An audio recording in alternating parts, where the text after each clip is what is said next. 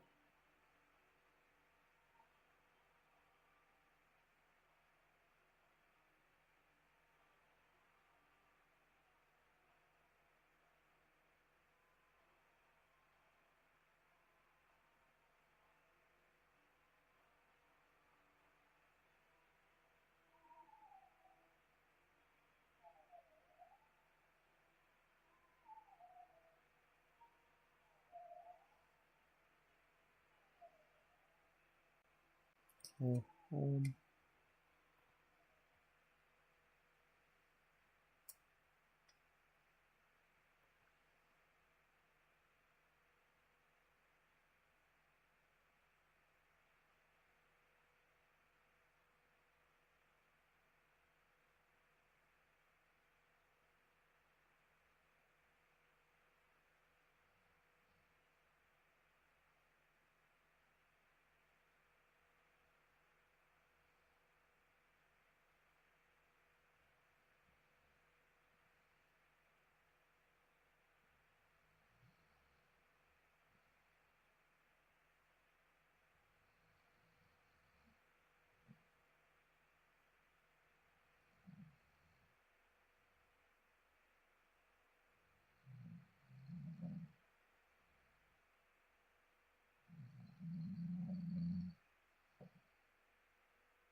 Well, at least I had the game paused.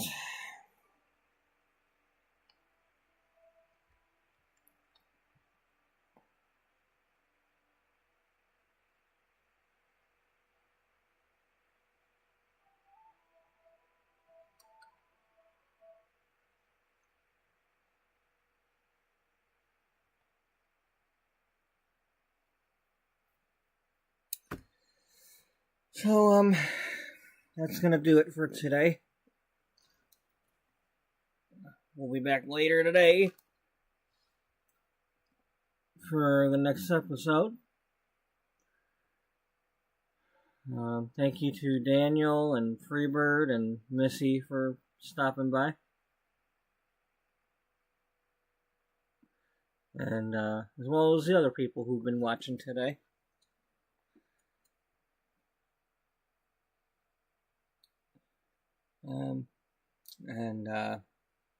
So thank you to those who've been watching today and anybody who's watching in the future. Hope